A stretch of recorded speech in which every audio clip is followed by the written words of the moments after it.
I have a new story for you. So please hit the subscribe button and tell me what you think of it in the comments section.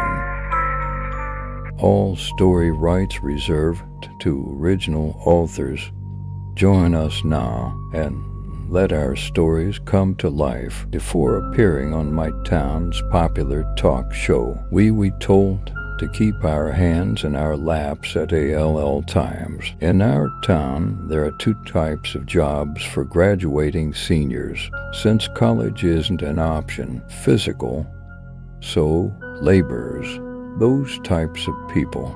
But there's also the adult jobs, like the guys who come to fix your light fixture or try to sell you a house. Then there's working at the TV studio, which obviously is the better option. Redroom Studio was responsible for a multitude of local TV channels and shows, dominated by the one and only talk show broadcasted across town, known for its odd selection of guests.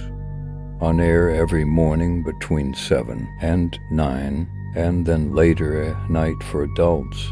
Call it a televised circus. I was 12 years old when the show first started. I remember the first guest being a real-life vampire, Conrad Myers, a shy-looking kid who kept his head down for most of the interview, awkwardly nodding and barely moving his lips in answer to questions. He didn't look like a vampire. Reddish dark hair sprouting from a hood and narrow features.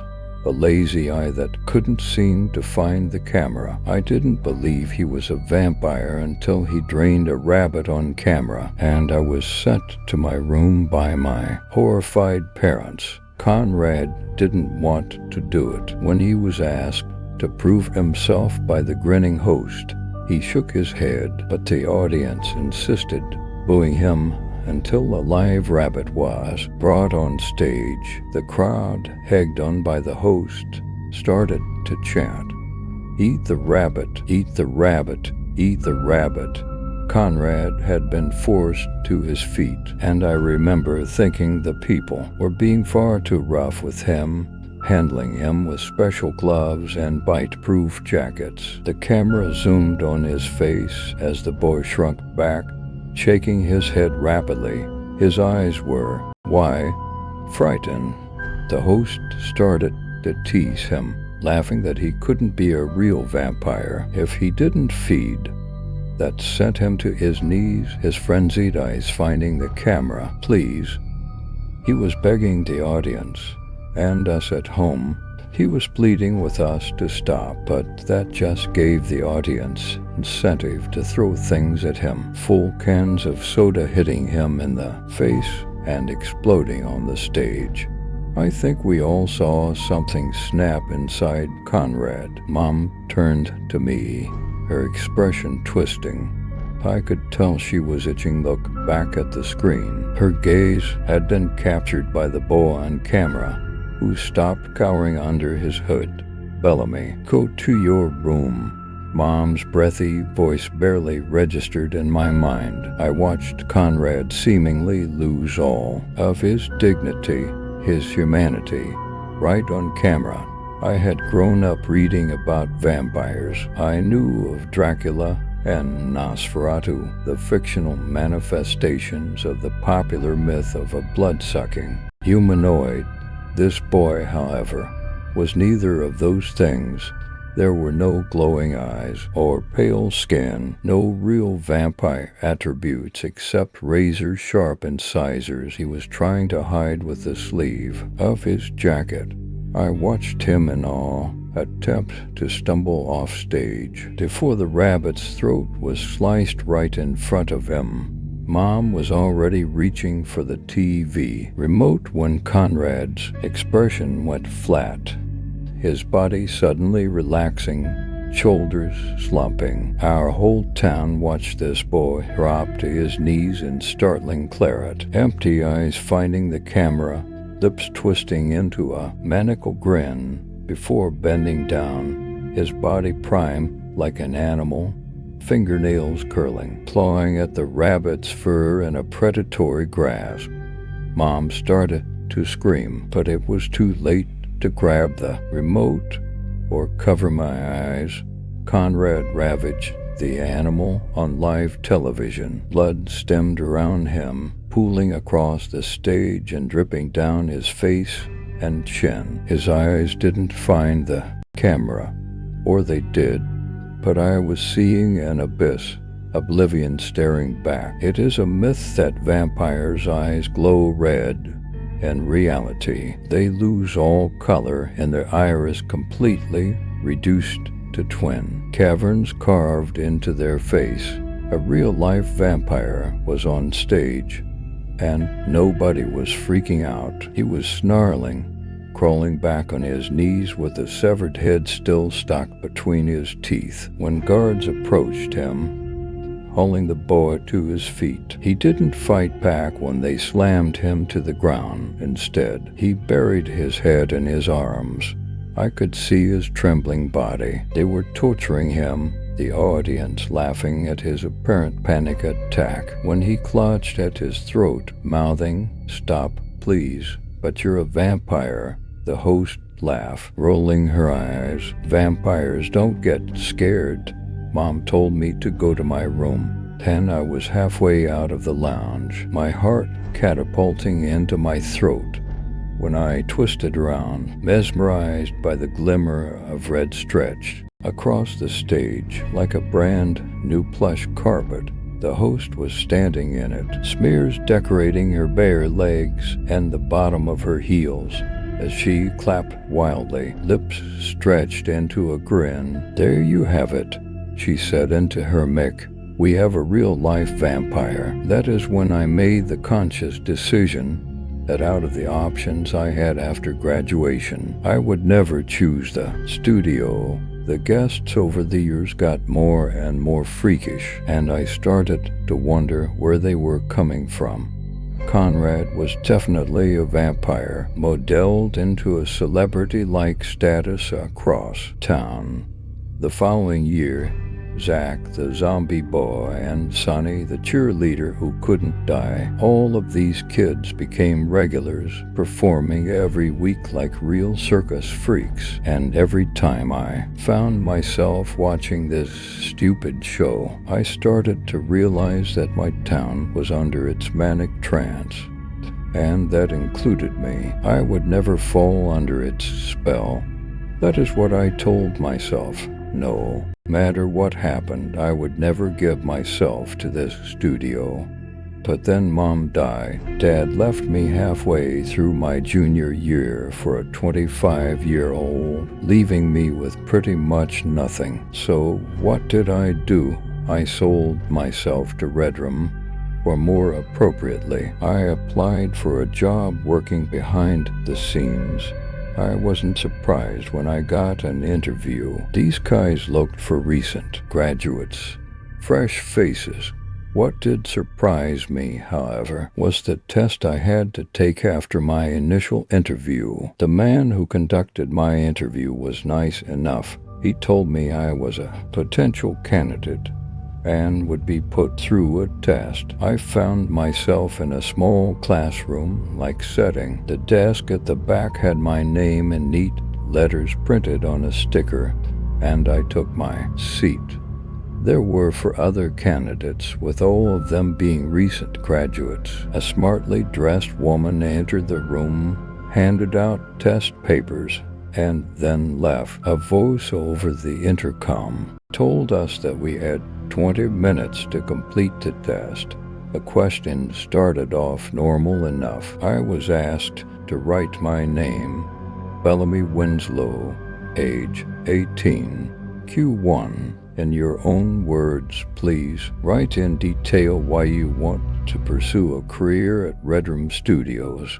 I wrote 3 paragraphs of BS describing how inspired I was as a kid and my dream to work behind the scenes. I glanced up mid-writing to see the guy in front of me giving me an odd look, his brow raised. I noticed he'd written one word, his name, Kai, He doodled spiders all over the margins. With a quiet scoff, he turned back to his test. The girl behind me, with a pen sticking out of her mouth, offered me a sarcastic smile when I scanned the room. I didn't realize the scratching of my pencil on paper had been so loud. Q2.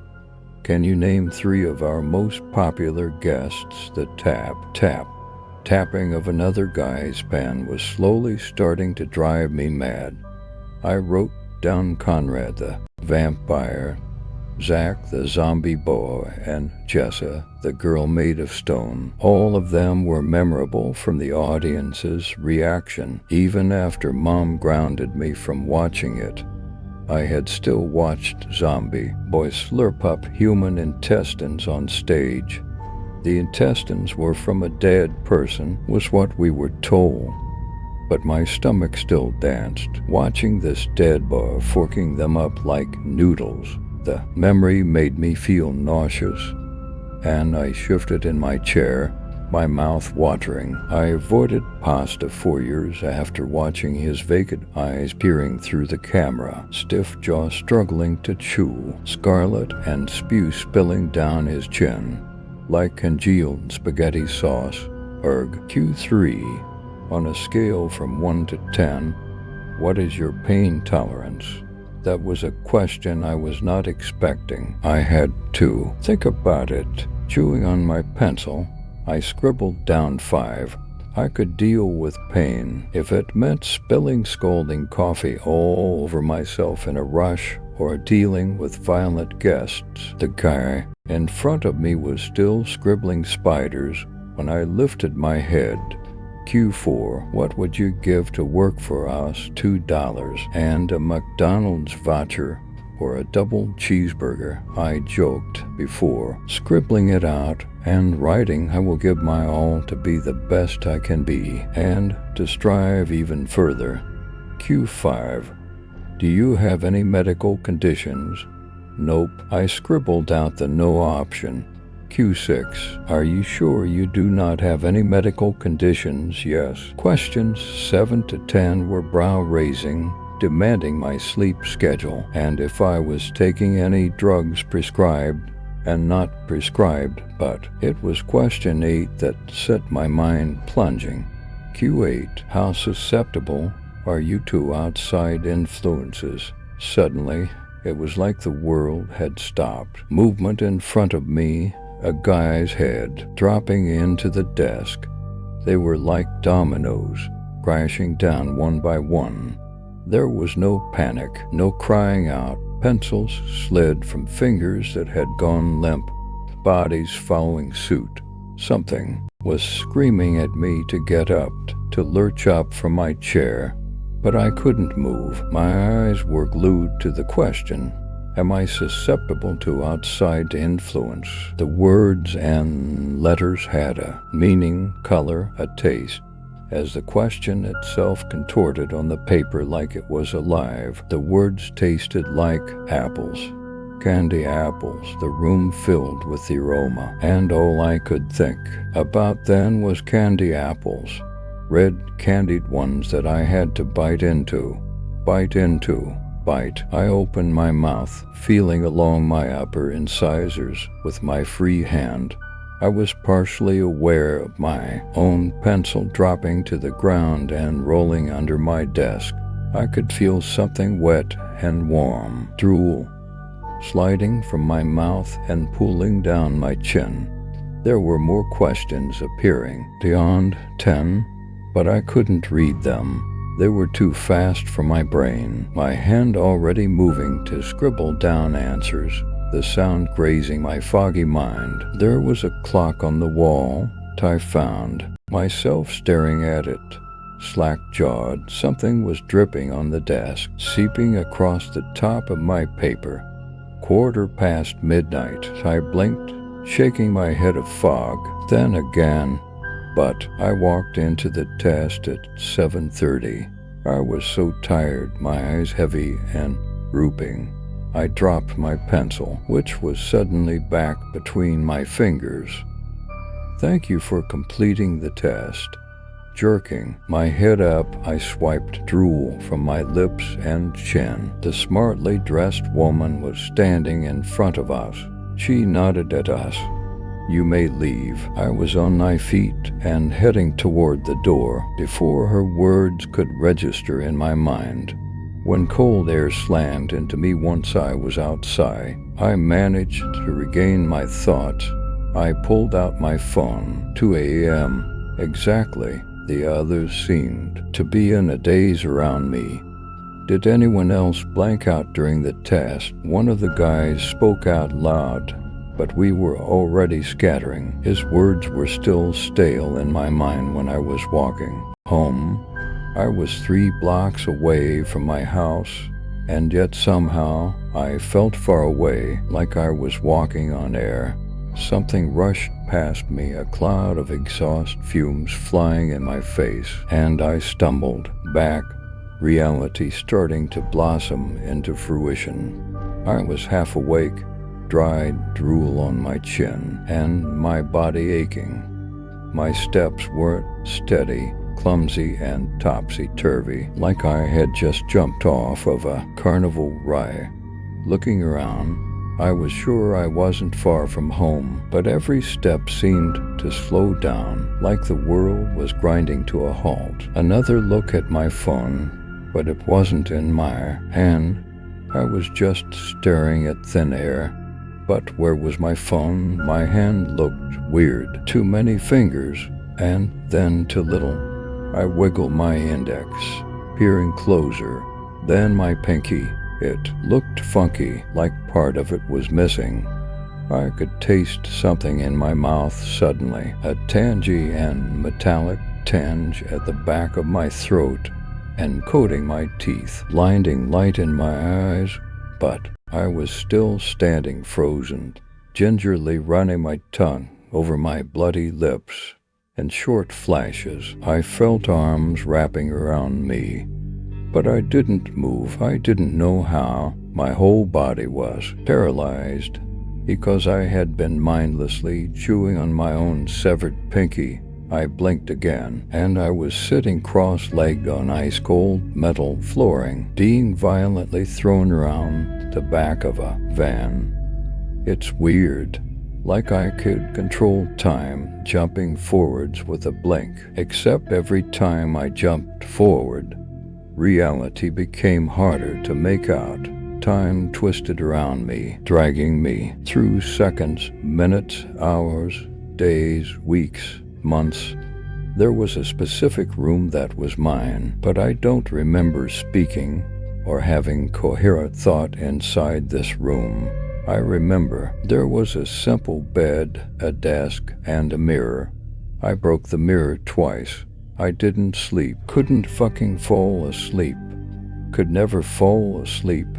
Days blurred into one, and every time I caught my reflection, I could no longer recognize myself. I remember my first time out of that room that I thought was endless and would last forever. It was after time had stopped for me, and I was only aware that I wasn't myself. I knew my name, but only because I had been told it multiple times. Bellamy, they told me, when I was strapped down under blinding light, squirming underneath the masked man's gloves, delving inside the cavern cut into my torso and my skull. Sometimes I wondered if I was dreaming or having an out-of-body experience, maybe. But when I moved, my shadow was different. My whole body was different, a writhing, slimy thing erupting from my flesh. Sometimes these things moved, like branches, waving at me. They killed 3 men in white, even when I was strapped down, snaking around their necks and squeezing, twisting, until the head was popping off like a bottle cap. The men in white didn't like how unpredictable these things could be, so they sliced them away, one by one, severing them from the root right under my skin. Soon after, they came back, this time embedded inside my blood. The men in white tested me, cutting eye to me, only for this thing. This sentient being entwining my blood and bone fought back. Not like a waving branch this time. I saw its shadow in dazzling white light illuminating my mutilated torso underneath blood-spattered blankets. This time I could sense it slithering under my skin, rippling in my blood. I liked to play a game with myself, timing how long it would take for me to pass out from the test I was put through. My shortest time was 7 seconds. I think it was. I passed out before the numbers could fully form. I wasn't awake for a number of the procedures, but when I was, I wished myself dead, that the scalpel slicing me open for the 10th time would finally puncture something important. And luckily for me, it didn't. I was moved to a different room. This one had a single chair and a glass screen in front of me. I forget my name again when they forced me down. Pinning my wrists, Bellamy, the nurse told me. When I asked her, my head cocked, thoughts still dancing from my morning cocktail. Her smile was friendly enough until she turned and placed down a single soda can. In front of me, I hadn't seen a can of soda and I had no idea. I started to move, an impulse forcing me from the chair, but the Velcro straps held me down. The nurse shook her head, and in the corner of my eye, a group of masked people carefully watched me through the sheet of glass, armed with iPads. They asked me to use the can without my hands. First, I thought they were fucking with me, so I forcefully toppled myself over, but that just earned me a sharp electroshock of pain running across my skull. I didn't even notice the strange metal pads glued to the back of my head. The nurse, still with a wide smile, told me once again to grab the can of soda without the use of my hands. And I did. I don't remember much. What I do remember is that particular nurse being carried out of the room, the remnants of her glued to a stretcher. The room was a lot redder than I remembered, and it was raining. Something wet dripped onto my face, but I was too busy slurping from the can. It tasted good. Fuck. Bubbly soda running down my throat. I burped, and something fleshy and red hit the floor. The soda had a weird taste, maybe diet.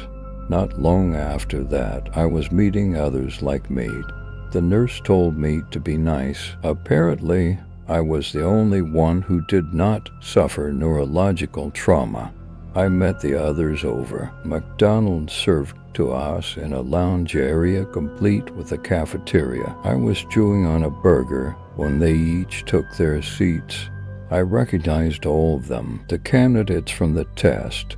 But, just like the nurse told me, they had been severely altered. The guy who scoffed at me, doodling spiders all over his paper, was silent. There was a scary-looking bandage wrapped around his neck. I could make out slight smears of red leaking through. I didn't comment, biting further into my burger. The others were overly giggly. The girls burst out laughing in intervals, while another guy followed suit, like he was copying them. But then I started picking at my fries, and so did he, mirroring my exact actions, his fingers grasping at imaginary food. His expression mimicked mine, my wide eyes, curled lips, the confusion riddled in my brows. When someone did speak, which was rare, he copied them, the exact curl on their lip and the tone of their voice. The nurse asked if we wanted dessert, and he mimicked her. Almost instantly, blood seeping from his nose, his eyes resembled a child's, wide and curious. It was almost like this guy was learning. The last boy seen the least with it. His head was cocked at an unnatural angle, eyes heavy and half-lidded, and when I was really taking him in, I could see stitches lining across his forehead. The boy's eyes were hollowed out, and yet his smile was somehow genuine. I think. Fry, he offered me one with a wide, toothy smile. His teeth were bright red, still wet. That day, I think I met my family, especially when we made our first and last guest appearance on the town's talk show. The stage lights were too bright. Next to me, Ethan's hands were trembling in his lap, exactly where he had been told to put them. I had no idea there was a certain etiquette on talk shows. We had to sit sandwiched together, the girls with their legs crossed, and the guys' hands in their laps. They had cleaned up pretty well, satin dresses for the girls and suits and ties for us guys. The hands in your lap thing was probably a polite thing. In our case, though, it was probably for other reasons, too. I could see the way the shadowy audience were looking at us. Their narrowed eyes felt like knives slicing into me. The talk show host's smile was too big, too many teeth, a lipsticky grin treating us like we were feral. She was even more terrifying up close, and I was already overstimulated from the lights, blinding me, the loud pop music bursting from the speakers. I kept glancing over to Ethan, who I was told to keep an eye on. His leg was moving up and down. Next on the show, the host trilled to the cameras in front of us. We have 5 miracles. They went viral across town after showing unique abilities. My turn to speak. Hands in your lap to avoid complications was what they told us before coming on stage. So why don't you guys spill the juicy details? Camera to fell on me, and I pulled my lips into a cheesy grin. Well, I wiped my hands on expensive pants, slicking them over rich material. We were born with this thing, and we found each other. Like fate. The teleprompter said, laugh, and I did, albeit shakily. T and Ruby were told not to laugh because their laughter did bad things. In the corner of my eye, their heads were bowed, no doubt hiding their giggles. Fate, I thought dizzily, swiping my clammy hands up and down my pants. I was still inside that room of concrete, counting my breaths and waiting for the next razor-sharp slice down the back of my head and torso. I could still feel the tough Velcro straps holding me down, the ground rumbling beneath my feet every time a scream clawed from my throat, and masked figures looming over me, prodding and poking until something inside me snapped, ignited, coming to life. The chair I was forced into, for walls of pristine white smeared in mesmerizing red, and a single empty soda can sitting in front of me. Fate, I told. The shadowy faces in front of me, my body starting to contort beneath me, phantom blood trickling down my face. It was wet and sticky. I could still see the soda can hitting the wall and my knees slamming into cold porcelain. Don't go off script, the voice in my ear warned, but it wasn't. Fate, I thought, my own foot starting to tap, tap, tap. Johnny lay a hand on my leg, telling me, with eyes that had made the audience squirm, it was okay, but it wasn't. Okay. They dragged me into a van in the middle of the night. After I mutilated myself, I was drugged until I couldn't think straight. My body sliced and purged until I no longer felt human. They ripped Ethan's voice out, stripped the girls of their minds, Kai of his soul. Johnny had half of a fucking brain. Fate. A shrill scream rang out suddenly, and I jerked my head up, only to see the host's severed head rolling across the stage. The others started laughing, not just the girls, their laughter already rumbling the ground beneath us. Kai setting the front row alight with a single swipe of his hand. Donnie sat back, head cocked, blank eyes on camera too. The girls erupting into hyena giggles that turned physical in the air, beginning a manic dance across the stage and delving into the audience to feast.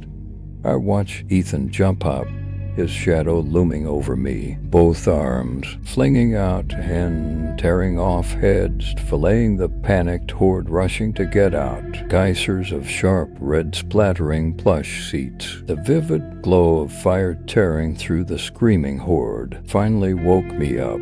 I was seeing color. Blood seeping across the stage, staining my brand new shoes. Unbelievably to me, the cameras kept rolling. They filmed everything.